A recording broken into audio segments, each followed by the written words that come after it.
Bismillahirrahmanirrahim. Alhamdulillahirabbil alamin. Wassalatu wassalamu ala sayyidina maulana Muhammadin wa ala alihi wa sahbihi ajma'in, amma ba'da. Rabbi yassir wa la tu'assir, Rabbi tamim bil khair wa adaman nafa'a bi ulumihi wa barakatihi wa nafahatihi wa madatihi wa karamati fid darini, amin. Bismillah, Masya Allah, Allah la hawla wa la quwata illa billah. Bismillah, Bismillah, Bismillah, Bismillah. Alhamdulillah. Ini mic yang rusak tu kayaknya.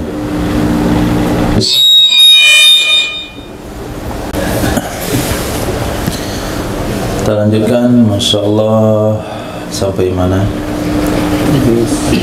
Al-Khamis. Al-Khamisur ruku', rukun yang kelima salat adalah ruku'. Wa ma'lumun, diketahui, annahu inhina'un, sesungguhnya ruku' itu adalah menundukkan badan ke depan.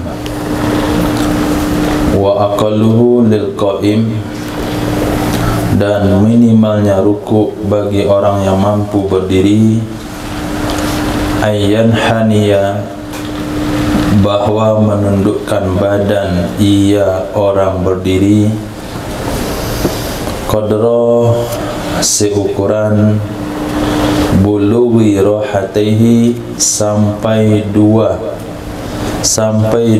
tengah telapak tangannya. Dua tengah. Nah, enggak ada bahasa Indonesianya. Ya, ada mafhum saja. Dua tengah, dua telapak tangannya, rukbataihi, kedua lututnya.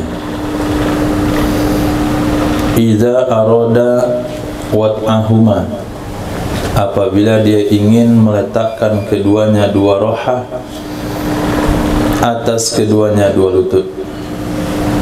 Wa huwa mu'tadilul khalqati, padahal dianya seseorang itu sederhana.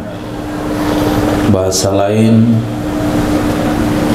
stabil, bahasa lain normal.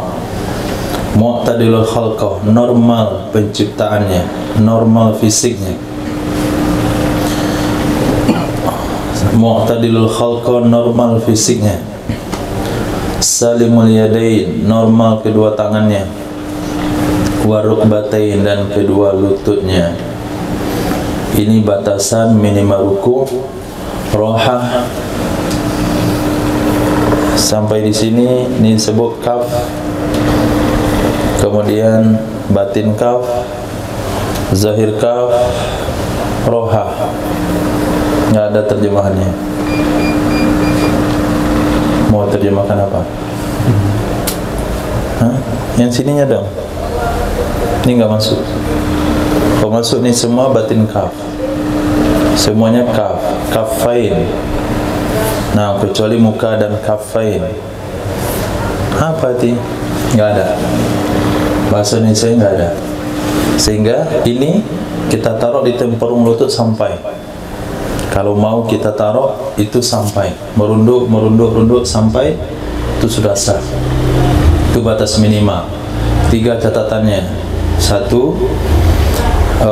normal penciptaannya, bukan dia tulangnya bungkuk, punggungnya, bukan dia apa namanya itu, Masya Allah,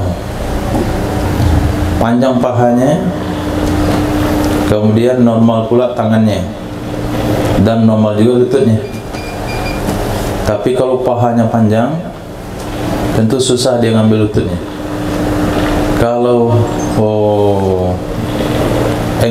angkel, ini yang bola dua tuh main bola. Engkel, kalau engkelnya tinggi, pahanya pendek, mudah dia sentuh. Jadi lututnya normal, tangannya normal, penciptaannya normal, bisa dia jangkau. Ini standar minimal ruku'. Walau kana iltimasun min wad'ir raha ala raqatan bil ihna wada. Walau kana iltimasu walau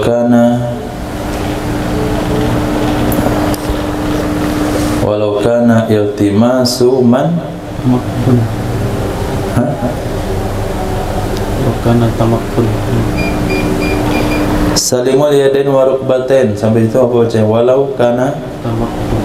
Walau kana tamakkunul min. oh tamakkun, sini iltimas.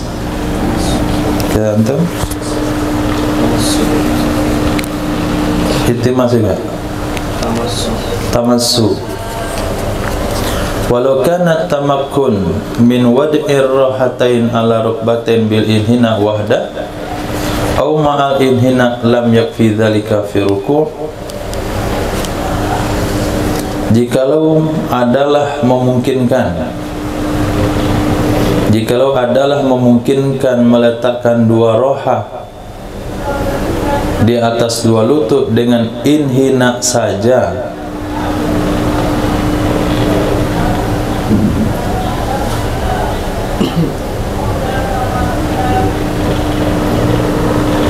enggak pas ini redaksi kita.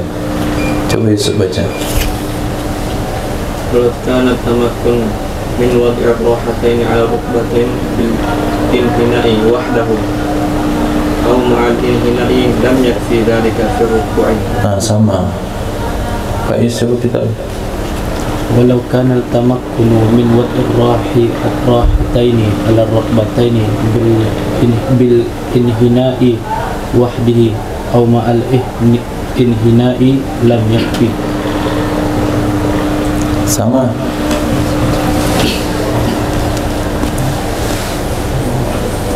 Gak ada yang kurang. Sudah ada redaksi lain.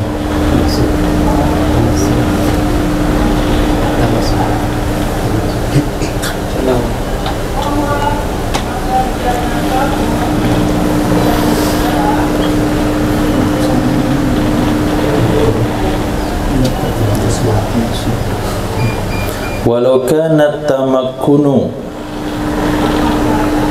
min wad'ir rahatain ala rukbatain bil inhina'i wahda au ma'al inhina'i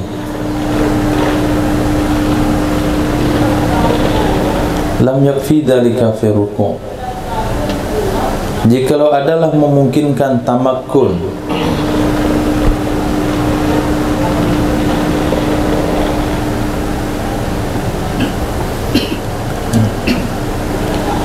matikan dulu Bu. Khinas kayang ya.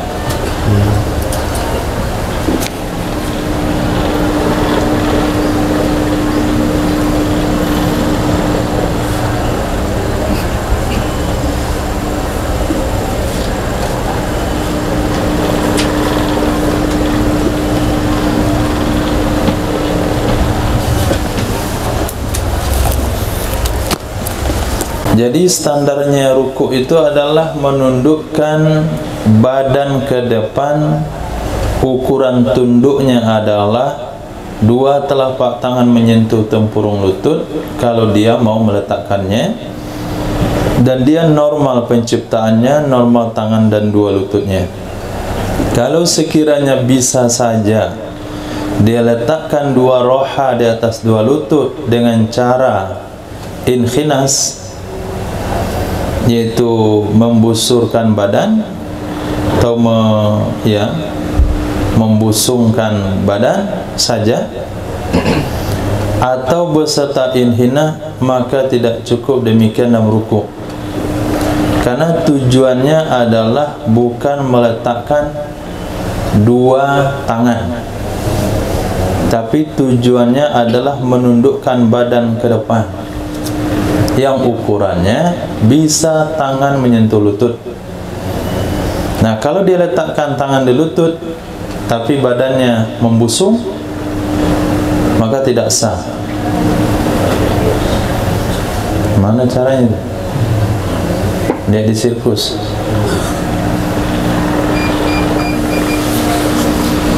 Coba lihat di kamus Al-Khinas. Apa itu roha? Ma adal asabi' minal kaf, selain jari jemari dari kaf. Kaf seperti katakan tadi, dari pergelangan tangan ke ujung jari. Nah, selain jari jemari itu disebut dengan roha, yaitu, nah inilah berarti kama sayati, sebagaimana yang akan datang nanti dalam bab sujud.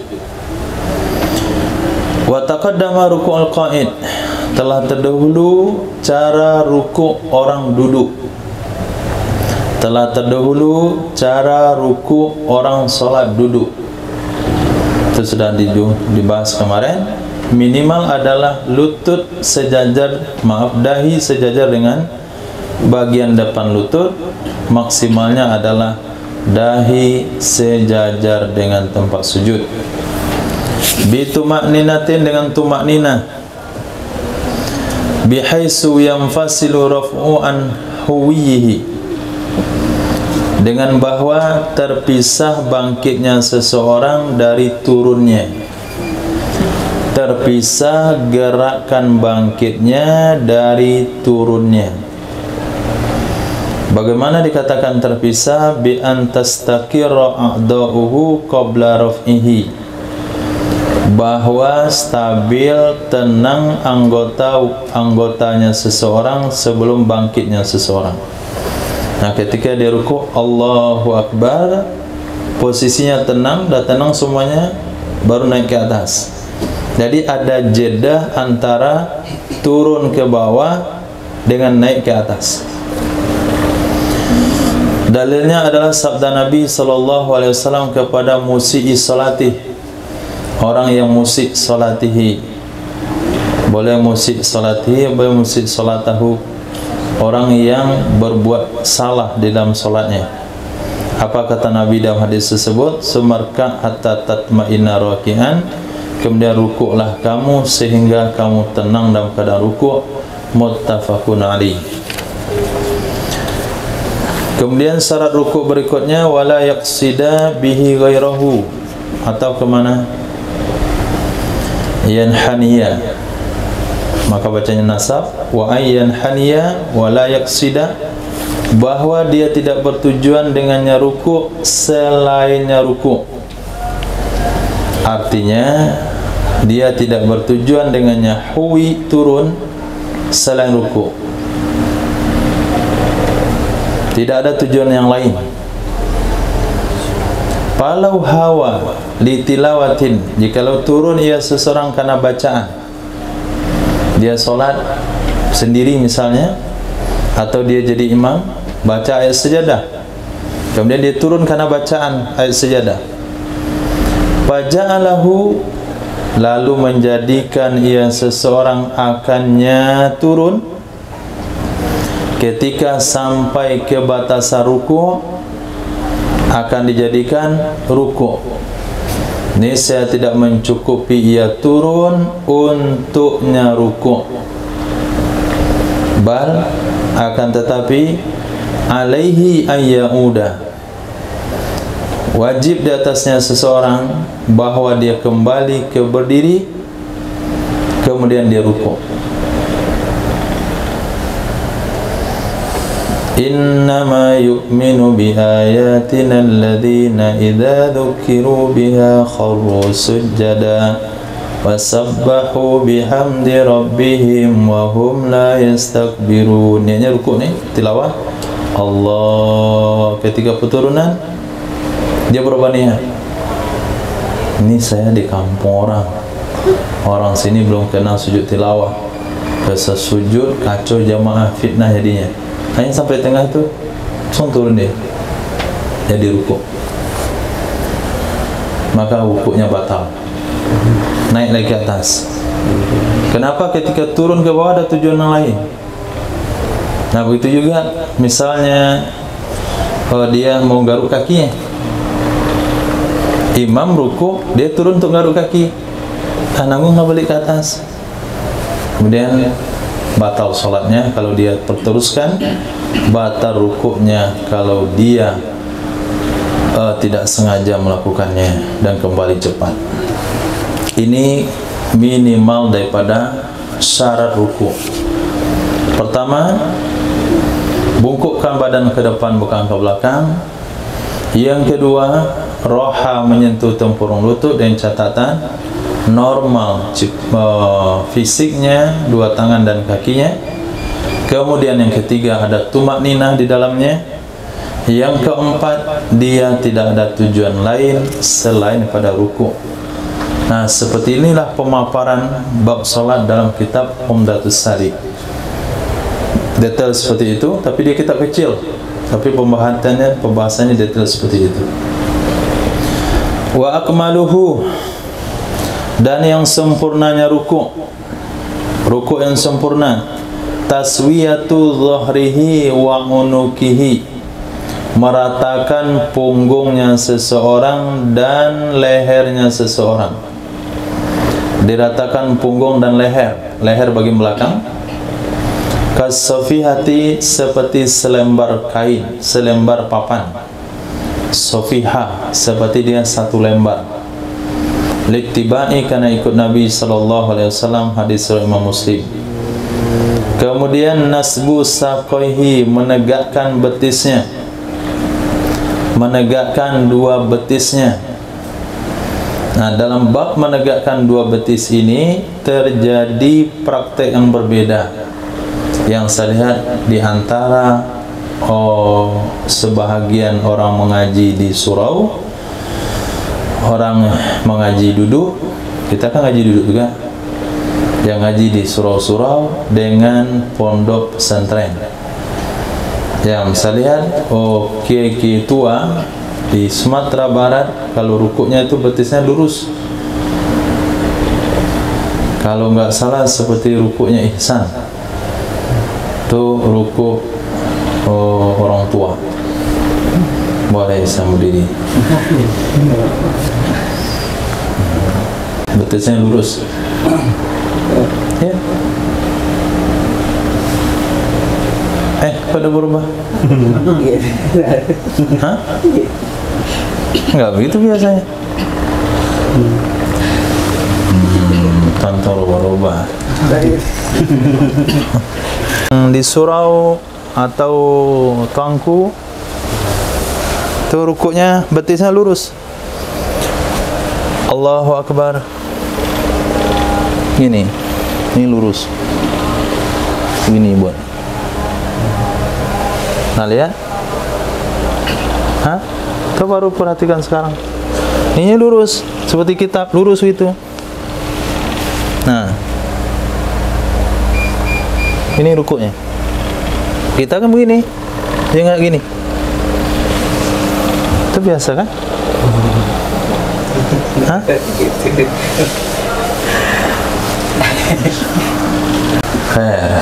Nah, jadi ada dua porsi pengamalan orang-orang ahli sunnah atau syafi'iyah dalam menegakkan dua betis. Kalau kita memang lurus di atas tuh, nggak ada tekukan. Tapi kalau mereka tuh betisnya diposisikan seperti berdiri, sehingga ada tekuk di belakang. Menegakkan dua betis, li'annahu a'wan, karena sesungguhnya menegakkan dua betis itu lebih membantu untuk memaksimalkan lurus tulang punggung. Wa akhdhu raqbatai biyadai, atau kepada taswiyah itu memegang dua lututnya seseorang dengan kedua tangannya. Pegang lutut dengan dua tangan. Wa tafriqatu asabihi, dan merenggangkan jari jemarinya seseorang. Jadi kalau megang lutut itu jarinya rapat tapi renggang. Ittiba, karena ikut Nabi SAW. Mereka akannya hadis pada yang pertama oleh Imam Bukhari. Yang pertama yaitu memegang dua lutut dengan dua tangan, Imam Bukhari. Pada yang kedua, tafriqati asabi', itu diriwayat Imam Ibnu Hibban dan yang lainnya. Lil kiblati, ke kiblat. Lil kiblati, ke kiblat. kiblat ini maknanya muta'alaq kepada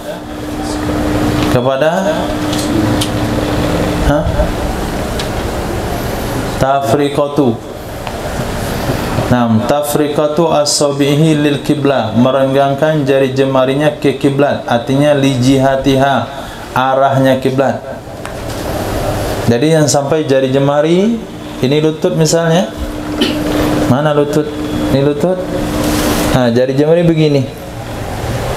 Jadi jarinya ke belakang, lepas pada arah kiblat. Tapi jari jemari ke bawah. Jadi ke arah kiblat ke situ. Jadi buat begini. Nah, ini renggang. Yang ini jempol ke arah sana. Nah, jadi kelingking ke arah belakang situ. Yang ini meben. Jadi lurus ke bawah.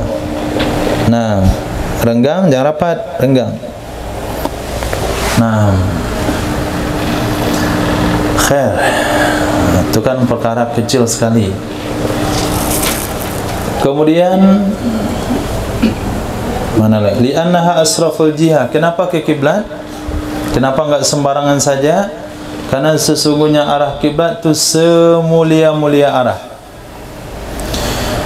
Wa yukabbiru, dan membaca takbir ya seseorang di awal turunnya seseorang. Di awal turun baca takbir. Jangan sudah lurus ke bawah baru takbir. Allahu Akbar,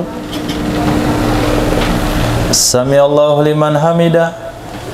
Itu gaya. Nah, sholat kalau banyak gaya. Jadi ketika mau turun itu takbir Allahu Akbar. Ini kadang-kadang tuh Allahu Akbar, terus kata Sami Allahu liman hamidah, dan nungging nih kau Allahu Akbar. Nah, itu model yang ditampilkan di abad modern. Kembali kepada aturan yang ditunjukkan oleh para ulama berdasar dalil dan hukum, yaitu yukabbiru fibtidai huwi, takbir di awal turun. Kemudian yarfa'u yadai, mengangkat ia seseorang akan kedua tangannya sama dengan waktu ihramnya, waktu takbiratul ihramnya. Bagaimana caranya? Yarfa'uhuma hazwa mankibaihi, mengangkat ia seorang akan keduanya dua tangan sejajar dengan dua bahunya seseorang. Kapan diangkat? Ma'abtidai takbir, bersama permulaan takbir, sebagaimana terdahulu dalam takbiratul ihram. Angkat tangan, mulai takbir, mulai turun. Allahu Akbar. Kalau sudah akbar, berarti lutut sudah dipegang oleh tempurung. Tempurung lutut sudah dipegang oleh telapak tangan. Dengan jarinya lurus ke bawah, direnggangkan ke sedikit. Kemudian telapak kaki lurus menghadap arah kiblat. Nah, telapak kaki lurus menghadap arah kiblat, jangan tempang kiri kanan. Seperti letter O. Kalau memang letter O, dimaafin. Atau masuk ke dalam, atau rapat. Nah, dibuka selebar bahu. Wa yakulu, dan membaca ya seseorang subhana rabbil azim. Nah, Imam Nawawi memakai riwayat yang sahih subhana rabbil azim 3 kali karena li'ittiba. Kemudian kita diajarkan subhana rabbil azimi wa bihamdi. Wa bihamdi ada riwayatnya, tapi yang lebih sahih subhana rabbil azim. Penambahan wa bihamdi kalau enggak ada di Sunan Abu Daud ada? Kemarin baru ada. Littiba rawahu fit takbir. Littiba merakan ia hadis, merakan akannya hadis di dalam masalah takbir dan angkat tangan oleh Imam Bukhari Muslim. Rawahu merekan akannya ittiba dalam bab takbir, yukabbiru fi ibtida'ahwi, dan rafa yaitu yarfa'u yadayhi kal ihrami, itu hadis diriwayatkan oleh Imam Bukhari dan Muslim.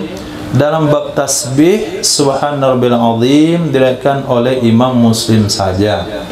Di dalam mentaslisnya subhanal azim 3 kali diriwayatkan oleh Imam Abu Daud, Imam Nawawi. Detail yang dibahas dalam masalah tadi ada 4 hukum. Pertama, yukabbiru ibtida'i. Yang kedua, yarfa'u yadayhi. Yang ketiga, yaqulu subhanal azim. Yang keempat, salatan. Nah, yarfa'u takbir sama rafa itu riwayat Bukhari Muslim. Kemudian tasbih subhanal azimi riwayat Imam Muslim. Kemudian salatannya 3 kali itu riwayat Imam Abu Daud. Wala yazidul imam, tidak boleh menambah oleh imam di atas tasbih yang 3. Kenapa tidak boleh? Takhfifan alal ma'mumin, karena meringankan bagi makmum. Sesuai dengan hadis Nabi yang berbunyi, man shalla bin nas falyukhaffif. Orang yang imamin orang lain maka hendaklah diringankan. Fa inna fihim maradun wa zul hajah. Karena di antara mereka ada yang sakit, ada yang punya keperluan. Wa yazidul munfarid, dan menambah oleh orang yang salat sendirian baca rukuknya. Allahumma laka raka'tu, ya Allah karenamu lah aku ruku'. Wa bika amantu, denganmu aku beriman. Wa laka aslamtu, karenamu aku masuk Islam. Khasya'a laka sam'i, tunduk kepadamu pendengaranku. Wa basari, penglihatanku. Wa mukhi, dan otakku. Wa azmi, tulangku. Wa asbi, urat-uratku. Wa mastaqallat bihi qadami, dan semua anggota yang terpikul dengannya anggota oleh kakiku. Semua yang terpikul dengannya oleh kakiku. Itu dalam hadisnya. Ditambahkan lillahi rabbil alamin, karena ittiba. Hadis itu diriwayatkan oleh Imam Muslim sampai kalimat asabi. Allahumma laka raka'tu wa bika amantu wa laka aslamtu khassa alaka sam'i wa basari mukhi wa azmi wa asabi. Sampai di sana itu riwayat Imam Muslim. Dan Imam Ibnu Hibban sampai akhir. Imam Ibnu Hibban sampai akhir, wa mastaqallat bihi qadami, itu diriwayatkan oleh Imam Ibnu Hibban. Ja'ala litulhi ziyadah lil munfarid. Ja'ala, apa i'rabnya itu? Ju'ila litulihi ziyadatul lil munfarid, dijadikan ia bacaan Allahumma laka raka'tu, karena panjangnya bacaan, sebagai tambahan bagi orang yang sholat sendirian. Riwayatnya ada dalam Sahih Muslim, dalam riwayat Imam Ibnu Hibban, karena bacaannya itu panjang, maka ditempatkan sebagai tambahan bacaan bagi orang yang sholat sendirian. Bagi imam tidak sunnah, hanya bagi orang sholat sendirian. Wa ulhiqa bihi, disamakan hukum dengannya orang sholat sendirian akan imamun qaumin mahsurin, imam bagi kaum yang jumlah jamaahnya terbatas. Imam bagi kaum yang jumlahnya terbatas, mereka ridho untuk dilamakan, mereka setuju untuk dilamakan. Misalnya di sebuah sholat 40 hari, tarikat melakukan, sebagian tarikat melakukan sholat 40 hari di bulan Sya'ban. Ada yang di di akhir bulan Rajab. 10 hari akhir bulan Rajab mereka sholat 5 waktu selama 40 hari 40 malam, supaya dihapuskan dari sifat munafik dan aman daripada api neraka. Itu betul-betul jaga takbiratul ulanya itu. Dia absen belum takbir. Mulailah. Tunggu dulu, ada seorang lain yang lain datang. Tunggu dulu. Nah, dah lengkap semuanya baru takbir. Allah gitu. Itu 40 hari 40 malam. Nah, di kampung saya kayak gitu. Nah, itu nggak ada beda tarikatnya. Syataria buat, Naqsabandi buat. Salat 40 hari. Nah, kalau jamaah 40 hari ini, salat 40 hari 40 malam ini setuju sama imam, ditanya secara pasti dan dijawab secara jelas. Mau enggak ibu-ibu, bapak-bapak, bacaan takbirnya, bacaan rukuknya kita tambah. Allahumma laka raka'tu. Katanya mau, ya sudah. Tapi kalau kita solat ada kemungkinan jamaah numpang di sana, karena solat 40 hari ada masjid transit, maka tidak boleh hukumnya, karena jamaahnya tidak terbatas. Jadi harus jamaah terbatas yang tidak mungkin bertambah dengan orang lain, karena masjid di kampung dan mereka ridho bitatwil, maka sunnah untuk ditambah bacaan rukuknya. Kata ulama, membaca Subhanal Azim ya bihamdihi boleh sampai 11 kali. Kemudian Allahumma laka raka'tu tambahannya. Mana lebih baik? 3 kali Subhanal Azimi ditambah dengan Allahumma laka raka'tu daripada Subhanal Azimi 11 kali. Nah, Imam Fakhrul Razi, Imam Ibnu Naqib itu mengatakan lebih baik Subhanal Azimnya 3 kali, kemudian Allahumma laka raka'tu tambahannya daripada Subhanal Azimi 11 kali. Khair. Ini aturan rukuk yang paling sempurna. Pertama, ratakan punggung dan leher. Yang kedua, tegakkan betis. Kemudian takbir ketika turun yang diiringi dengan mengangkat tangan. Kemudian baca Subhanal Azimi 3 kali. Jari diletakkan di atas lutut dan pada renggang, menghadap ke arah bumi, ke bawah, maksudnya menghadap kiblat. Kemudian ditambah Allahumma laka raka'tu kalau kita salat sendirian. As-sadis al-i'tidalu qa'iman. Rukun yang salat yang ke-6 adalah i'tidal hal keadaan lurus, karena ada hadis Nabi yang berbunyi summarfa hatta ta'tadila qa'iman. Kemudian bangkitlah kamu hal keadaan kamu, bangkitlah kamu sehingga kamu i'tidal hal keadaan lurus. Muttafaqun alaih. Wal musalli qa'idan ya'udu ba'da ruku'i ilal qu'ud. Sementara orang yang solat hal keadaan duduk itu kembali ia setelah rukuk ke duduk.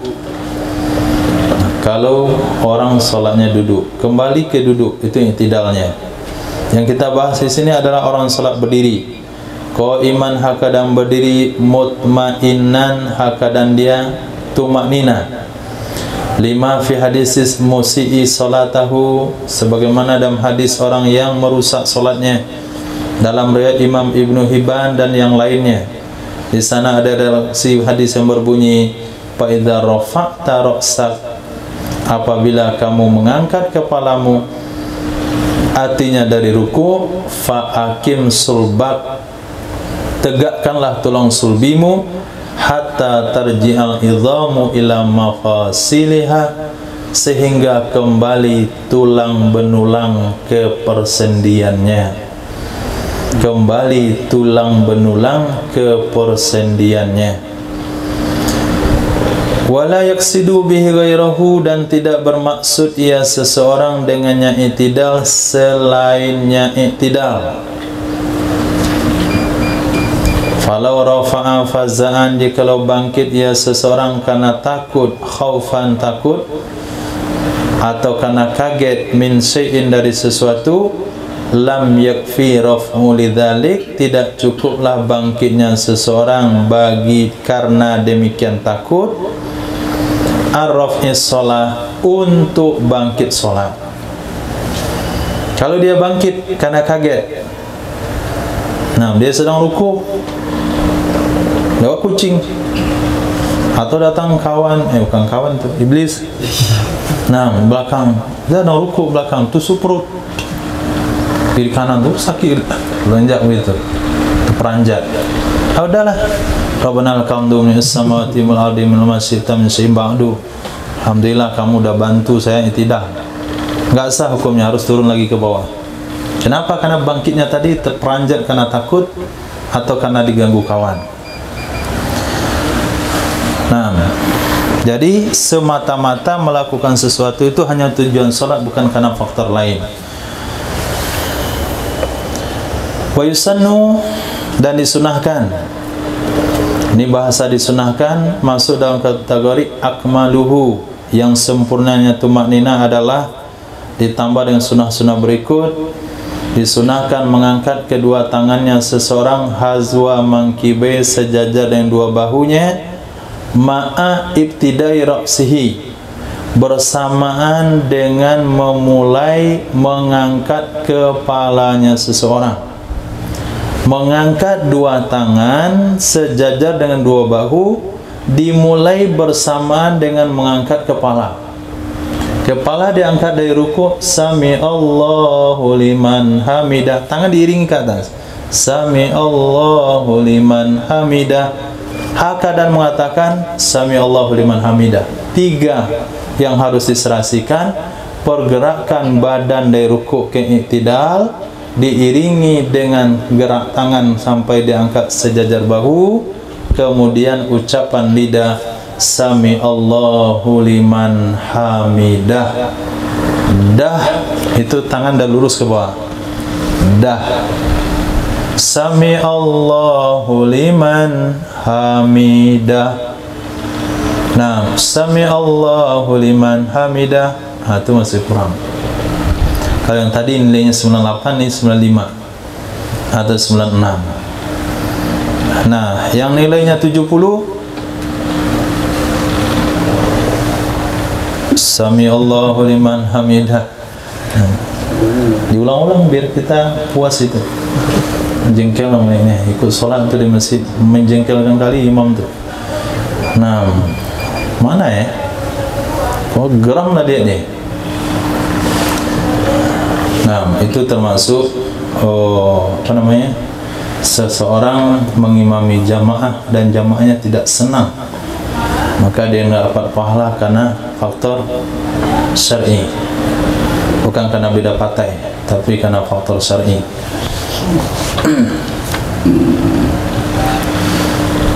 Khair. Disunahkan mengangkat kedua tangannya seseorang sejajar dengan dua bahunya seseorang bersamaan dengan memulai mengangkatnya kepala, hal keadaan, kalau hal kan bersamaan juga itu, hal keadaan membaca sami Allahu liman hamidah. Fa idzan tasaba, apabila dia sudah lurus. Nah, kalau sudah lurus dia baca Rabbana lakal hamdu mil'us samawati wa mil'ul ardi mil'u ma syi'ta min syai'in ba'd. Boleh mil'u, boleh mil'a. Wa yazidul munfarid, menambah oleh orang yang salat sendirian, ahlas sana'i wal majdi, wa izzat, ahli sanjungan, ahli yang berhak disanjung dan berhak dimuliakan. Ahaqqu ma qala al-abdu, lebih berhak apa yang dikatakan oleh hamba. Apa saja yang dikatakan oleh hamba itu semua dia berhak. Wa kulluna laka abdun, setiap kami ini bagi kamu tu hamba. La mani'a lima ataita, tidak ada yang menghalang bagi apa yang engkau berikan ya Rabb. Wala mu'tiya lima manaqta, tidak ada yang mampu memberi bagi sesuatu yang engkau halang wahai Allah. Wala yanfa'u zal jaddi minkal jaddu, tidak akan bermanfaat kepada orang yang punya kemampuan darimu oleh kemampuannya. Nah, sehingga dalam solat itu dikatakan tertanam kembali pasrahnya, kemudian tawakalnya kepada Allah, karena tidak ada yang melarang kalau Allah tak memberi, tidak ada yang bisa memberi kalau Allah sudah melarang. Tidak ada gunanya kesungguhan dan usaha orang yang berusaha. sudah berobat ke mana-mana sampai ke Amerika, mati juga. Nah, ada juga enggak berobat sembuh. Nah, ada juga yang dirawat oleh dokter, dokternya mati, dia sembuh. Itu yang rawat. Dokter yang merawat itu yang mati. Littiba Rawal Bukhari. Mereka akannya hadis oleh Imam Bukhari sampai kalimat lakal hamdu. Mana itu?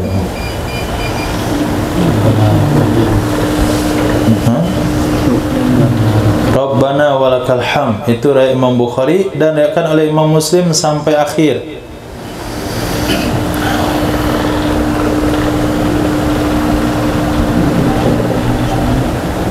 Ja'ala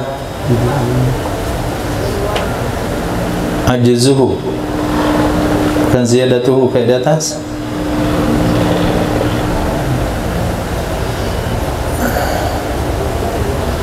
Ju'ila ajzuhu litulihi ziyadatan lil munfarid. Ajzuhu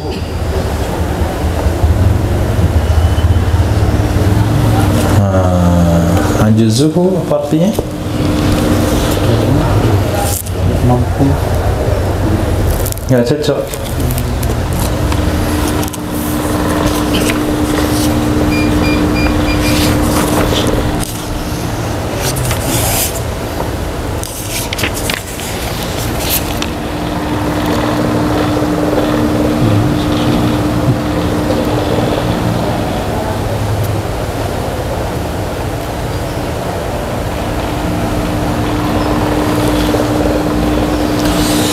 Bukan ajzuhu. Yang artinya ujung apa? Yang artinya ujung.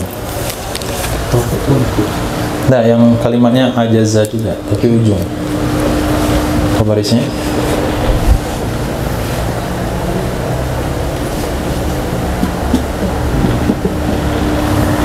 Nah, lihat lagi kamu.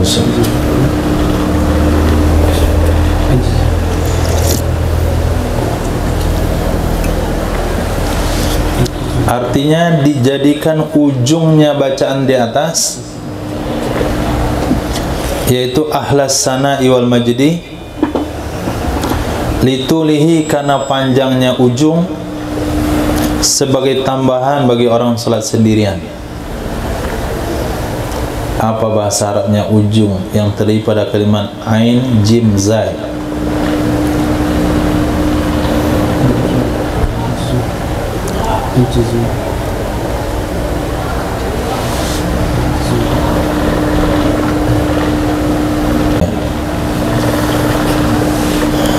Ju'ila ajzuhu dijadikan ujungnya bacaan di atas karena panjangnya ujung sebagai tambahan bagi orang salat sendirian. Disamakan hukum dengannya orang salat sendirian akan imam qaumin mahsurin radu bitatwil. Ini sudah dua kali boleh sebutkan, mungkin kali ketiga nanti boleh katakan kama sabaq. Nah, al-imam min sabiq.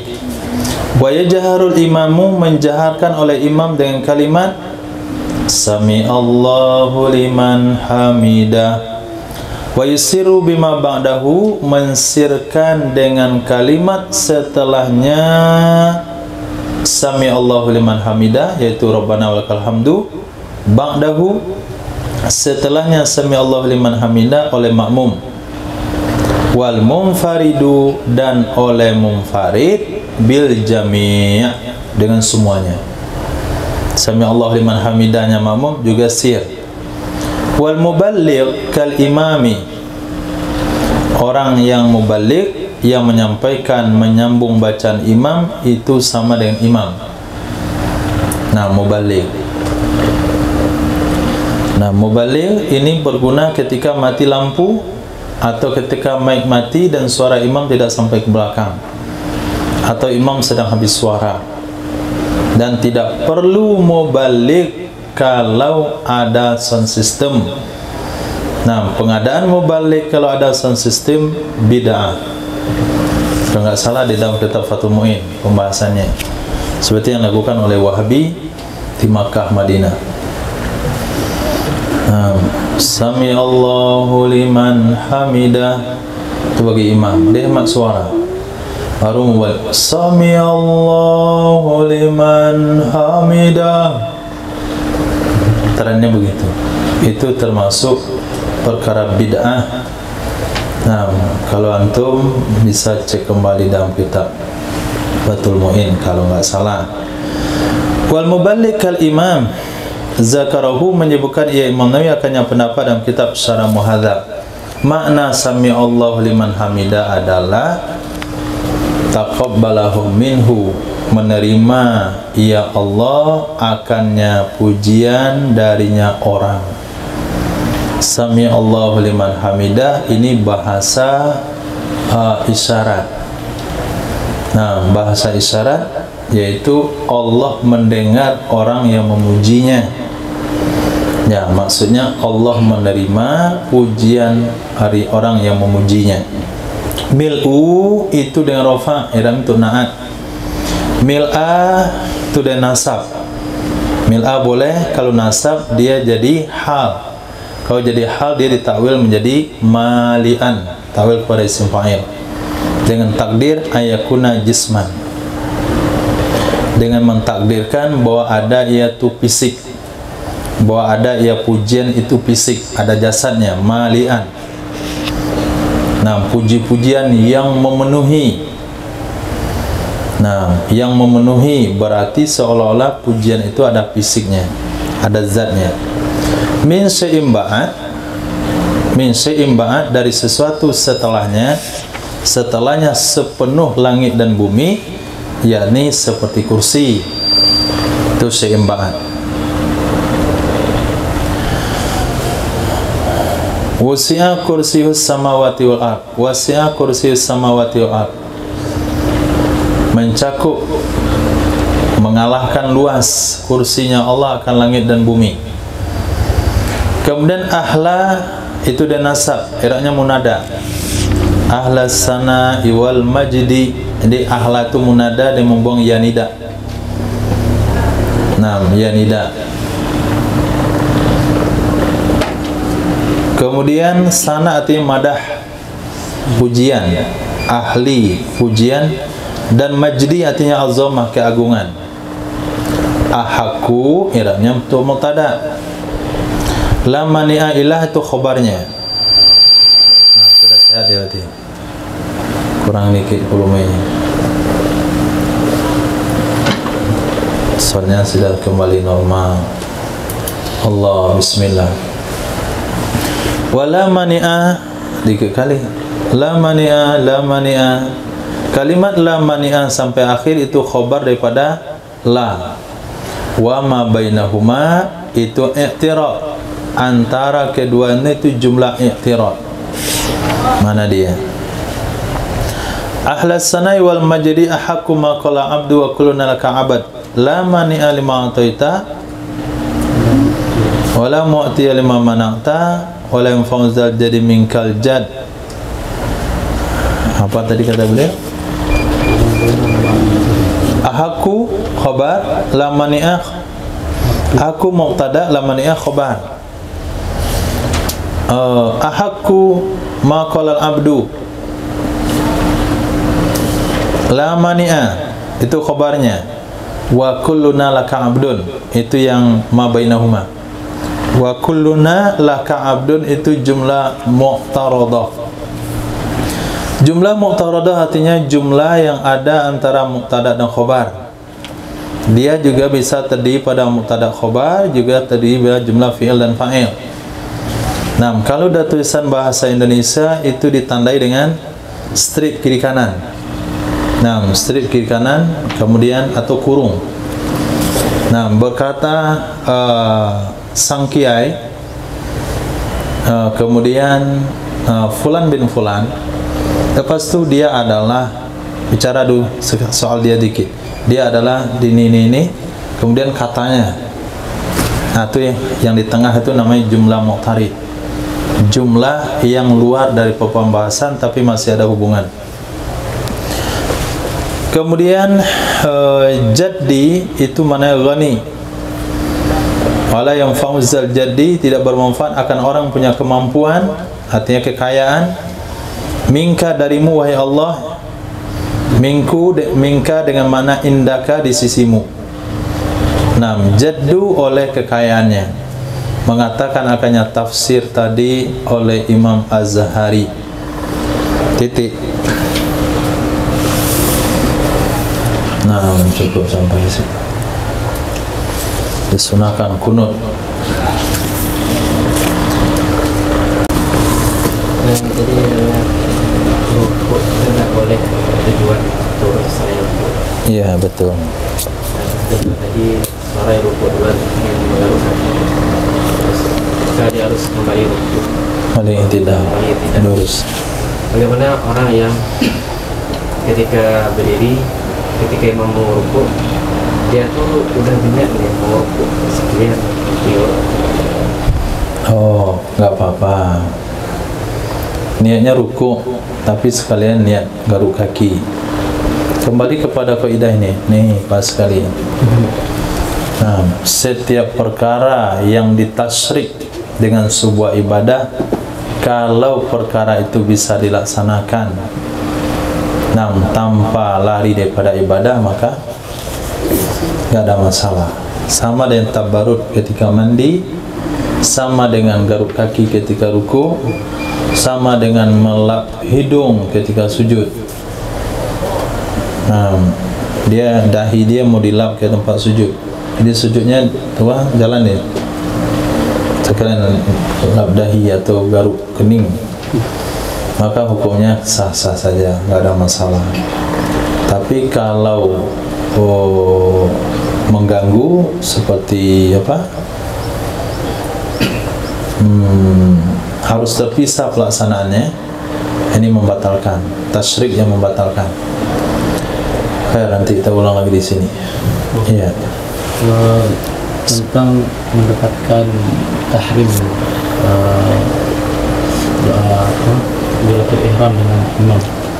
Dan dalam satu pesantren, kita lihat, apalagi di bulan Sya'ban ini, dia habis sholat wajib langsung iadah wajibnya, langsung melaksanakan iadah, berarti sholat 5 waktunya itu 2 kali. Dua kali.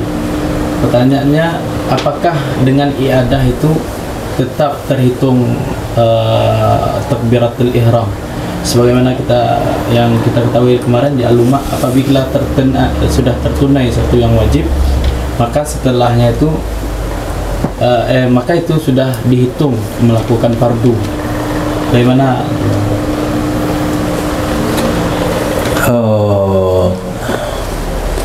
Dia yang ada setiap sholat 40 hari. Kemudian dia punya kewajiban qadha. Iya. Artinya enggak cuman untuk ihtiyat dalam menjaga tahrim dengan imam. Takbiratul ihram dengan imam. Takbiratul ihram dengan imam kan cukup dengan salat wajib. Salat tunai. Salat qadha ada takbiratul ihram dengan imam. Bersama-sama jamaah, misal begini kan, dalam ini yang kejadian di yakin. Iya. Dan habis salat wajib langsung qomat lagi, langsung iadah salat itu dikatakan kami tanya selama 40 hari mau belum puasa mau seperti itu. Terus itu tuh untuk jaga-jaga, untuk kalau misalnya dia telat datang di jamaah pertama, itu nanti iadahnya dia dapat lagi tahrim dengan imam. Yang kami tanyakan tuh kan yang pertama sudah tunai, sholatnya sudah tertunai. Apakah dengan mendapatkan takbiratul ihram pada sholat iadah itu dihitung takbiratul ihram imam juga atau bagaimana? Khair, Masya Allah. Maka fadilah takbiratul ihram itu hanya ada di salat tunai, tidak ada di salat qadha, dan tidak ada di salat iadah. Karena hadisnya adalah man shalla arba'ina yawman. Apa punya hadisnya? siapa yang sholat sama 40 hari tanpa tertinggal takbiratul ihram bersama imam. Ini hadis berbicara tentang sholat tunai dan sholat awal, bukan sholat yang ada. Jadi kalau ada seseorang dia tinggal sholat 40 hari, ada 5 orang-orangnya, kemudian dia sholat qadha dengan kawannya tanpa tertinggal takbiratul ihram selama 40 hari, maka dia nggak akan dapat fadilah tersebut karena hadisnya tunai. Dan sementara yang mereka lakukan tahrimnya di yang ada, nggak dapat juga. Ya seperti rumus tadi, karena kalau sesuatu sudah ditunaikan maka gugurlah kewajibannya dengan sholat pertama. Nah, sholat kedua sudah sunnah. Sementara hadis berbicara tentang sholat wajib. Itu bagus juga. Nah, kita nggak usah lah. Nantilah tunggu tua dulu.